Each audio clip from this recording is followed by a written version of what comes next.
Okay, so I'm sure we are all very excited to kickstart, right? To listen about all the secret sauce from your success. So first, I want to talk about the reflection. If we think about the past 3 years, of course, Pakistan has witnessed a tremendous growth. But we also know there's a lot of changes happening in the world, right? We have the privacy change, we have COVID and post-COVID. So can I ask, what is your biggest learnings from the past 3 years? Maybe we start with Ahmed. So from my opinion, learning always comes from problem. So whenever problems come, we start learning to solve it. So when we were the young company, we faced some problem, which I want to share with you. Before 2018, we totally focused on the organic side. But after GDPR, things got changed. And we want to shift our focus from pre-install to post-install, which is actually quality game. For this, we actually start investing on the market research tool like App in Sensor Tower to know what are the quality games in the market and what are the engagement KPI. Then after that, we actually start experimenting different analytical tool like Google Analytics, Firebase, to understand what is the user behavior in our game. So that's how we actually start improving our game quality on the data-driven approach.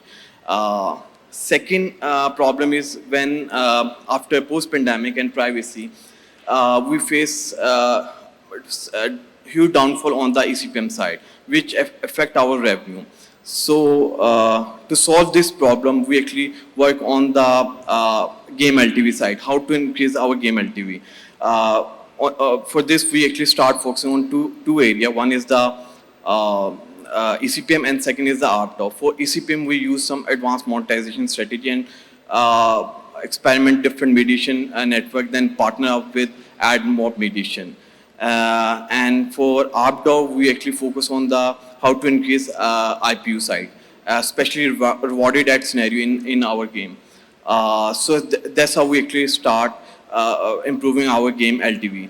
Third and last, I think so, when you have a quality games with better LTV, the biggest problem, I think so, how to scale it up for the further level.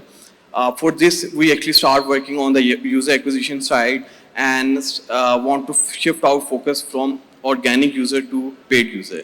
So that's how we actually partner up with the Google team, and with the help of Google, we actually start some advanced marketing campaign like TROS, ARO, and CPA-based campaign, which actually help a lot on the sustainability side.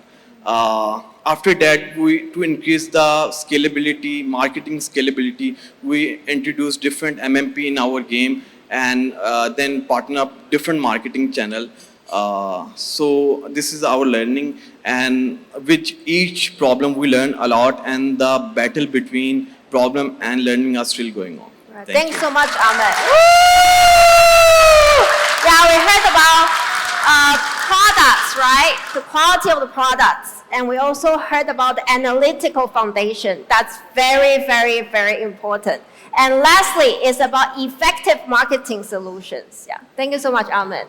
Rafique. While considering the audience in front of me, as we are for last more than a decade into this business, so I would like to say that we have to focus when we are thinking about the product to develop the product. So we have to focus on the big idea and the big product design and the development of the होता ये था कि पाकिस्तान में जब studios apps या game पे काम करना शुरू करते हैं तो उनका ख्याल ये होता है कि okay let's have a game और app and so we can start earning revenue within few months. So now it's not the time like that कि आप आएँ और ऐप को डिज़ाइन करें, पब्लिश कर दें और then you can start earning. So I would like to say that we have to start big from the idea to designing the product and to develop the product, and even then that the monetization should be considered before the product is being published. And the other thing is that when we are publishing the product, so in a purchase, usually in Pakistan, we think that first let's publish the product, and then we get some metrics or the Play Store, and then we will see that where we can use the in-app purchases. So this is not the case now because there's already saturation in the market. So what we have to do is that while we are designing the product, in-app purchases should be the priority at the start. So when you will be publishing the product, so the quality metrics will be also questioned that. So this is what I want to say. Thank you. Yeah, thank you so much, Rafique. Yeah, so I think we heard about to focus on your monetization strategy right from the beginning before you jump into the product design. Yeah, Zeeshan. So the main learning we had in the last 3 years is to work on the quality games that have higher retention and good ROI. Because over the years we have learned this, that if you have a good game, you can easily scale it by yourself or with different advertisers or even with the publishers. Because everybody will tell you how everything except how to make good games. In Finz, we use 3 things mostly to make the better games. So I will share with you people. The first thing is the team. So we focused a lot on making a good team, a passionate team that has a passion to make good games. And then we also provide them a comfortable environment where they can fully use their skills to make the better games. The second thing is the data. So we see the data very important, and we start it from very start. So when we have to finalize the concept that we have make, we see the data, and when we make the game, we literally track everything in it, and every feature we decided on the basis of data that whether it will work or not, and we do a lot of alpha beta testings. And final step is the iterate. If something is not working and that we initially saw that it will work, then we skip that thing and keep iterating with the new ideas. Thanks so much. Yeah, I think it's very aligned with what we just heard, right? About future on the premium products, and hence we need to focus on the quality itself. Yeah, thanks for the sharing. So my next questions, right, is also about the future and innovation, right? I think we heard about maybe 100 times the AI today. So when we talk about innovation, do you mind to share like any key things you are driving the change today? Maybe we can start with Rafique. Thank you. Regarding the innovation in the industry and innovation in the product, what we are considering now is that when we are thinking about the product, so we're working on gaming app. That game has the features which usually we are using in the utilities, and then the entertainment. With the entertainment, we have to add something that to spread awareness and knowledge about the, let's say, the global sustainability and the climate change. So when the user is playing the game, so user is learning something, and user is being entertained, and user is being aware about how to make our planet a better place to live. So this is only possible that when we are giving some rewards, that they are having something to read, a paragraph about the climate, a paragraph about the people they are differently able, that how can we help and support them in the society. And we can show them some videos, some documentaries that they are not only for the purpose of the earnings, but they are also for the purpose that we as a human being, that we are responsible for the whole planet to make it a better place. So I think this is something I want to share. Thank you. Thank you so much, Rafique. Yeah, I'm really touched by when we think about touch our users' heart, but we also think about the sustainability and the responsibility for the society. Okay, yeah, Zeeshan. So in Finz right now, we are mainly focused on AI and how we can add AI in our different processes to make our results better. So for example, we are right now using a mid-journey because we have games that are mostly character based, and we are using it to do the concept art, and it helps us a lot to make things faster. Similarly, we are using a tool called Lexica AI. It helps us to make the better promos and icons for our game. Similarly, we are also using the ChatGPT to optimize our marketing material in addition to this, we are also working on some in-house tools that can help us to make all our data in one place so we can see how we are performing and make a better decisions. We are also, with the help of Google, are making our own custom dashboards for ROS campaigns, and it also helps us a lot to figure it out that where we are lacking and where we have to need to improve. So these are the two things that we are currently actively working on. Thank you, Zeeshan. Yeah, I think we heard about AI definitely, right? And to help us on the efficiency. And good news is Bard also launched in Pakistan, so we can now try out Bard too. Woo! Yeah, Ahmed. So we are heavily investing on two areas. First is the training system, and second is the customized tool. For training, we actually believe that, and we put lot of effort to increase and upgrade the skill set of our resources from junior to mid to senior level for fulfill the future requirements. For this, we actually we are developing training system on the LMS standard. Second is the tool side. So we actually developing a different kind of a tool like cross promotion, business intelligence, QA tool to increase the company operational efficiency and also to take the informed, data-driven business decision. Thank you. Thank you, Ahmed. Woo! Yeah, I think the custom tool to enhance the overall analytical function. Yeah, thank you. Okay, so I know we all wish we can talk longer, but here's our last question. Okay, last question is, looking forward to the future, what are the opportunities that you guys are most excited about? So maybe Zeeshan, do you mind to share?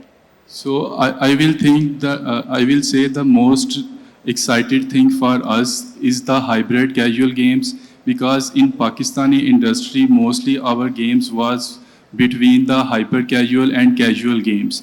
When the hyper casual wave came, we learned a lot from those games about how we can increase the retention and sessions of our games. But one thing that was lacking is that how we can increase per user revenue and in-apps for our games. But when the hybrid casual games came, now we have a clear models that how we can do the things and increase our in-apps revenue and per user revenue. So in Finz, we are converting our games that were close to hyper casual in hybrid casual, and we got the good success in it.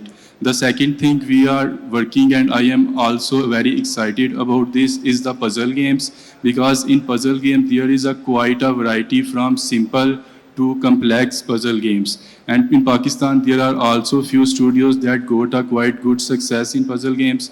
We never know that the puzzle game is so big. We recently know this, that the more than 60% users are playing a puzzle games.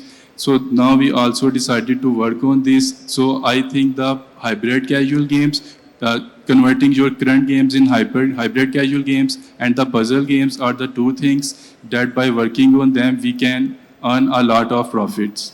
Thank you, Zeeshan.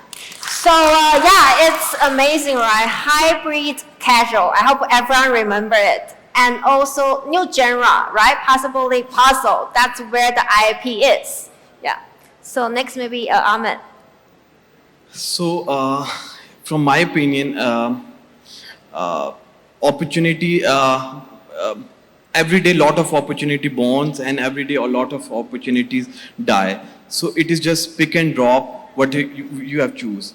As a young entrepreneur, I actually know the latest trend, which is AI, blockchain, and metaverse, which is very interactive. But what we have chosen, I think we are not able to using it out at the max potential. So my focus is to create a first Pakistani game, which actually create $100 million profit per year. So this is the biggest opportunity.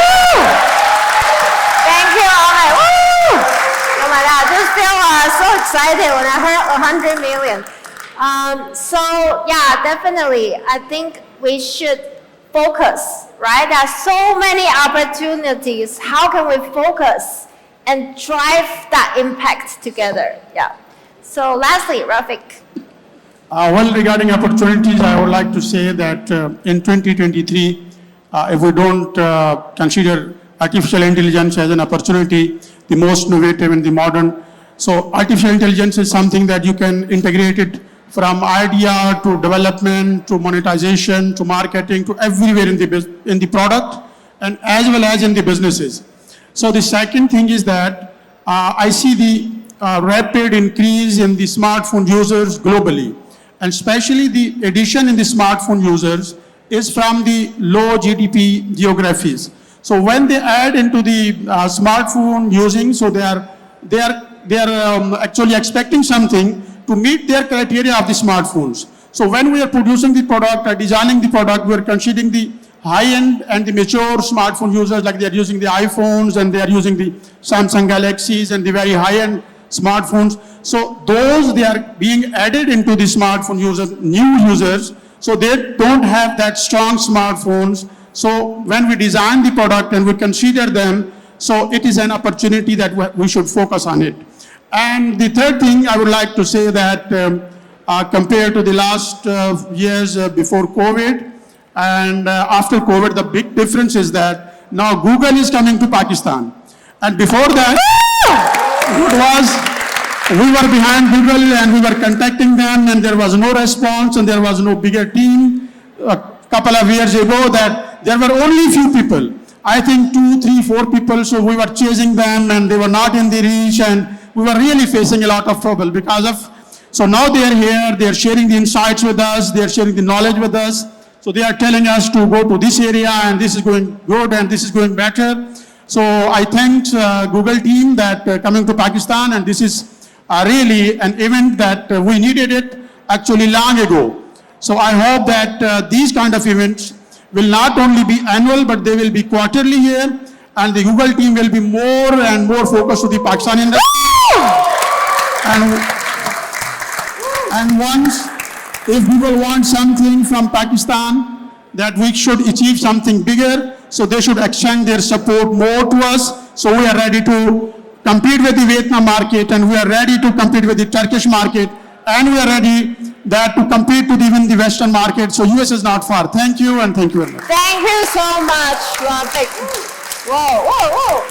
Yeah, I think thank you so much. And it's really, really our honor and our privilege to be in the market, to support you guys, to help you guys. So with that, I think we talk about how to turn the challenge into the opportunities, right? And how can we look forward, invest in not only the premium market, but also the emerging markets, right? Where potentially the blue ocean that no one has noticed. So with that, I want to thank Ahmed and also Rafique, Zeeshan for your invaluable sharing that we can shape the future together.